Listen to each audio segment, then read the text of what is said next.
बाप बड़ा ना भैया, सबसे बड़ा रुपया। ऑल थिंक इज दैट कि भैया सबसे बड़ा रुपया। हम बात करने वाले हैं आज उसी रुपए यानी पूंजी के खेल की। हम बात करने वाले हैं हिंदुस्तान की बड़ी बड़ी कंपनीज के बिक जाने की। मैं इसको कंपनीज से ज्यादा इंस्टीट्यूशन यानी संस्था कहना पसंद करूंगा।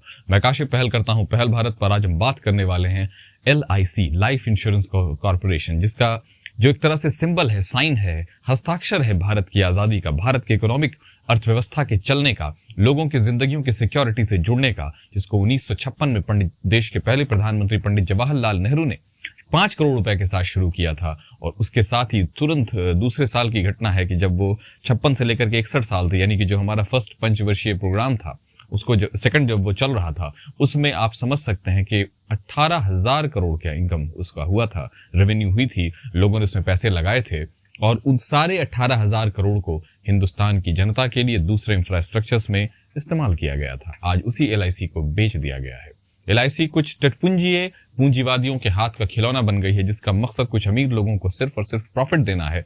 और ये अंधे खेल में, जिसमें सिर्फ और सिर्फ पूंजी का खेल चल रहा है, LIC बिक गई। उसी तरह उसके जो IPO के जैसे ऑर्गेनाइजेशंस होते हैं, जो उसमें, वो सारे के सारे बिक गए। सरकार का ये दावा है कि 50% हमेशा हमारे हाथ में होगा, जिससे कंट्रोल हमारे हाथ में होगा। लेकिन कोई भी अर्थव्यवस्था को जानने और समझने वाला इंसान बता सकता है कि अब LIC हमारे हाथ में क्या, सरकार के हाथ में क्या, 2 से 3 घरानों के हाथ की एक ऐसी चीज बन जाएगी, जैसे पिज्जा बर्गर की दुकान बन जाएगी, जिसको वो जितना चाहेंगे उतना महंगा बनाएंगे और जिन शर्तों पर रखेंगे, जिसमें चाहे वेलफेयर हो, चाहे आम लोगों की बातें हो या ना हो। क्योंकि सब कुछ बिक रहा है तो LIC भी बिक जाएगा।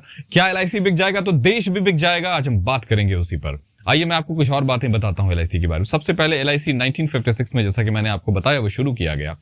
आज उसमें कितने लोग नौकरी करते हैं ये मैं आपको बताता हूं। आज उसमें 1,70,000 उसमें एम्प्लॉयड लोग हैं।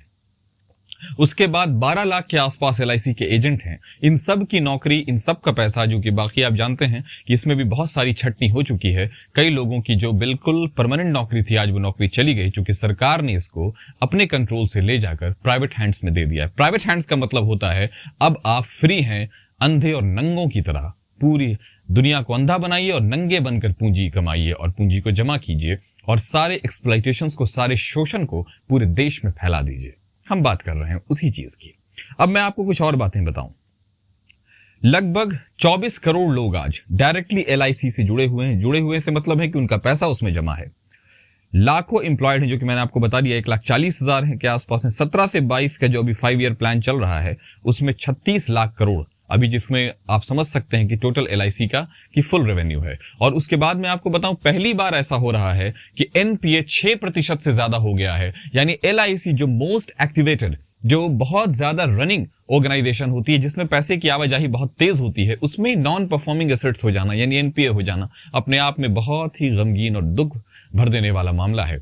हम आपको पहले भी बता चुके हैं कि अनएम्प्लॉयमेंट रेट जितना लगभग 45 से 50 साल के बाद इतनी तेजी में हुआ है। आपको मैं अगर बताऊं कि अभी ग्रेजुएट्स 2017 को ही अगर आप उससे ही कंपेयर कर रहे हैं, जिस वक्त खुद पहली मोदी सरकार थी, 2017 में 42% बेरोजगार ग्रेजुएट थे, आज 64% के आसपास बेरोजगार ग्रेजुएट हैं। क्या यही विकास है? लोगों की नौकरियां जा रही हैं। कितने ही बैंक खत्म हुए, उन बैंकों को किसने संभाला था? LIC ने संभाला था। और आज उसी LIC को प्राइवेट हैंड्स में देकर आप किसको धोखा दे रहे हैं? आपको मैं अगर एक बात बताऊं तो आप जानकर बिल्कुल हैरान हो जाएंगे और हैरत में पड़ जाएंगे कि NSO, जिसका काम नेशनल सैंपल सर्वे ऑर्गेनाइजेशन है, जिसका काम ही है सरकार की, या कहिए कि पूरे एक रिपोर्ट देना देश की चलती हुई अर्थव्यवस्था के बारे में, देश के प्रशासन के बारे में, लेकिन हमारे देश में NSO की उस रिपोर्ट को सरकार दबा देती है। आप रिपोर्ट को दबा सकते हैं, भूखे पेटों को नहीं दबा सकते। आप गरीबों की आंखों को नहीं दबा सकते। आप मरते बीमारों को नहीं दबा सकते। आप कोरोना के जबरदस्त इंपैक्ट को नहीं दबा सकते। अगर आप देखेंगे GDP, हमारी GDP की जो व्यवस्था है, वो दोनों के दोनों लॉकडाउन में, 19 वाला जो लॉकडाउन था यानी जो पहली लहर थी, उसमें जितना उसको नुकसान हुआ था वो 9% था।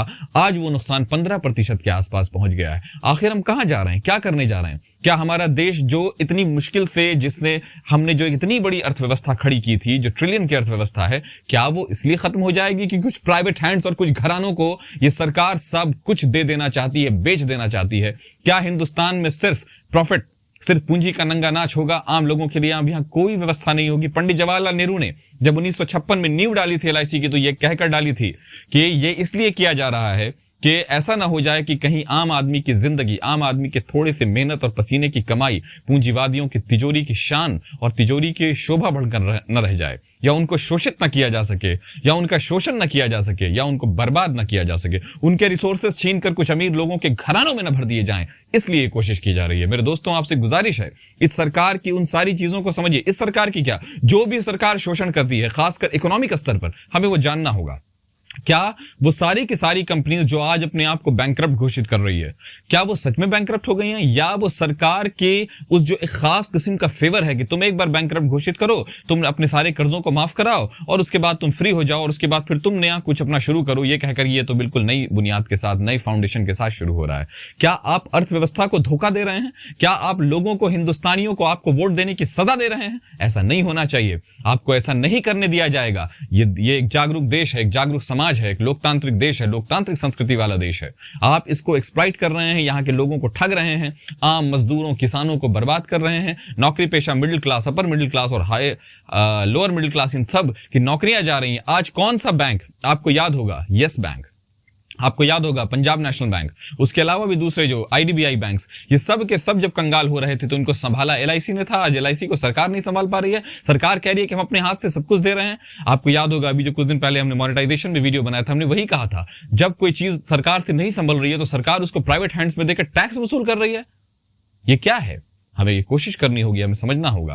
तो हम इस तरह की जितनी भी अभी जो ये बातें हुई, मैंने जो आपको फैक्ट्स बताए, जो आपको परसेंटेज बताए, जो डेटाज बताए, इसको कलेक्ट करने में हम रेवेन्यू का काम करते हैं। तो दोस्तों, आप हमारे साथ बने रहिए पहल भारत पर। और एक बार आपसे और कह रहा हूं कि हमारे चैनल को सब्सक्राइब कीजिए, इससे हमारी हौसला अफजाई होती है। बने रहिए हमारे साथ।